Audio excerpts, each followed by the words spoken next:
જય શ્રી કૃષ્ણ, જય માતાજી, હર હર મહાદેવ, શ્રી ગણેશાય નમઃ. ગણેશ ચોથ. આજે આપણે ગણપતિ ચોથ વિશે જાણશું. આ વ્રત ભાદરવા સુદ ચોથના દિવસે કરવામાં આવે છે.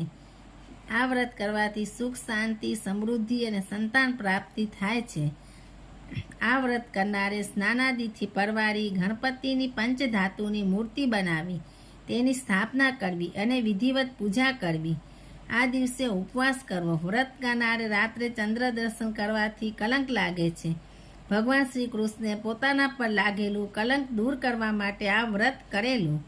વ્રતના બીજા દિવસે ગણપતિની મૂર્તિને ઝરમાં પધરાવી દેવી. મહારાષ્ટ્રમાં ગણેશ ચતુર્થી નિમિત્તે ભવ્ય વરઘોડો નીકળે છે. ગણપતિની મૂર્તિને પાલખીમાં બેસાડી નદીએ લઈ જઈ અને ઝરમાં પધરાવે છે. હવે વાર્તા જોશું. એક વખત ગણપતિ મહારાજ રીધિ સિદ્ધિ સહિત આકાશ માર્ગે કૈલાસ તરફ જવા નીકળ્યા. રસ્તામાં ચંદ્રલોક આવતા ચંદ્રએ ગણપતિને જોયા. ગણપતિનું મુખ, એમનું પેટ વગેરે જોઈ ચંદ્ર ખડખડાટ હસવા લાગ્યો અને તેમની મસ્કરી કરવા લાગ્યો.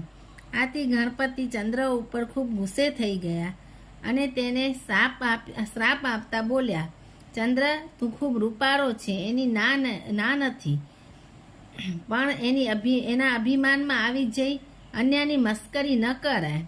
આજે તે મારી મસ્કરી કરી મને ઉશ્કેર્યો છે, માટે જા, હું તને શ્રાપ આપું છું કે આજે એટલે કે ભાદરવા સુદ ચોથને દિવસે કોઈ તારી સામું પર નહીં જુએ અને કદાચ જો કોઈ ભૂલે ચૂકે જોશે તો એના પર અણધારી આફત ઉતરી આવશે. આ સાંભળી ચંદ્ર ધ્રુજી ઉઠ્યો અને બીકનો માર્યો કમરમાં છુપાઈ ગયો. ચારેય કોર અંધકાર છવાઈ ગયો અને હાહાકાર મચી ગયો. સ્વર્ગલોકના દેવો આ જોઈ તુરત જ બ્રહ્માજી પાસે ગયા અને ચંદ્રના શાપનું નિવારણ પૂછવા લાગ્યા. બ્રહ્માજી બોલ્યા, ગણપતિને શ્રાપ કદી મિથ્યા જતો નથી, છતાં પણ હું તમને એના નિવારણનો ઉપયોગ બતાવું છું. સાંભળો, થોડા દિવસ પછી ભાદરવો મહિનો આવશે. એ મહિનામાં સુદ એકમથી લઈ સુદ ચોથ સુધીમાં ચંદ્રએ વ્રત કરવાનું. એ વખતે ગણપતિની કોઈ પણ ધાતુની અથવા તો પંચધાતુની મૂર્તિ બનાવી તેમની સ્થાપના કરવાની અને પછી વિધિવત તેમની પૂજા કરવાની.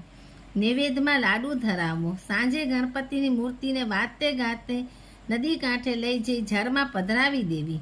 આ દિવસે બ્રાહ્મણોને જમાડી યથા યોગ્ય દાન દક્ષિણા આપવામાં આવે તો ગણપતિ જરૂર રીઝે અને ચંદ્રને શાપમાંથી મુક્તિ મળે. ચંદ્રે ભાદરવો મહિનો બેસતા જ ગણપતિની સ્થાપના કરી. ગણેશ ચોથનું વ્રત કરવા માંડ્યું. વિધિપૂર્વક પૂજા કરી. ચંદ્રે ગણપતિને પ્રાર્થના કરી કે હે ગજાનન સ્વામી, મારાથી ભૂલમાં જે કંઈ બોલાઈ ગયું હોય તે કૃપા કરીને ભૂલી જાઓ અને ક્ષમા કરો. હવેથી આવી ભૂલ નહીં થાય. તમે દયાળુ છો, કૃપા કરીને મને શાપમાંથી મુક્ત કરો.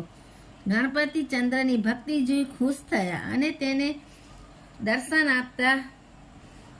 આપતા બોલ્યા, ચંદ્ર, તું સંપૂર્ણ રીતે શાપ મુક્ત તો નહીં જ થઈ શકે, તેમ છતાં તારા વ્રતથી ખુશ થઈને હું શાપને થોડો હળવો બનાવું છું. જો કોઈ પણ વ્યક્તિ ભાદરવા સુદ બીજના ચંદ્રના દર્શન કરી પછી ચોથના દર્શન કરશે તો તેને કોઈ પણ જાતનું સંકટ નહીં નડે. આટલું હું તને માફ કરી દઉં છું. બાકી તો ભાદરવા સુદ ચોથના દિવસે જો કોઈ તારા દર્શન કરશે તો એને કલંક લાગ્યા વગર નહીં જ રહે. અને એ કલંક દૂર કરવા માટે જો કોઈ મારું ગણેશ ચોથનું વ્રત ભક્તિભાવપૂર્વક કરશે તેના પર હું પ્રસન્ન થઈશ અને તેને સંકટમાંથી મુક્ત કરીશ. હે ગણપતિ દાદા, જેવા તમે ચંદ્રને ફળ્યા તેવા તમારું આ વ્રત કરનાર, કથા સાંભળનાર, કહેનાર, વિડીયો જોનાર, સાંભળનાર સૌ કોઈને ફળજો અને સુખ, શાંતિ અને સમૃદ્ધિ આપજો. જય ગજાનંદ ગણપતિ મહારાજ કી જય. જય શ્રી કૃષ્ણ, જય માતાજી, હર હર મહાદેવ. તમને એવી જ કથા, વાર્તાઓ, ધાર્મિક કંઈ પણ સાંભળવું હોય તો મારી ચેનલને લાઈક કરો, શેર કરો, સબસ્ક્રાઈબ કરો અને આગળ નવી કંઈ કથાઓ કે સાંભળવી હોય તો કમેન્ટ કરો. હર હર મહાદેવ.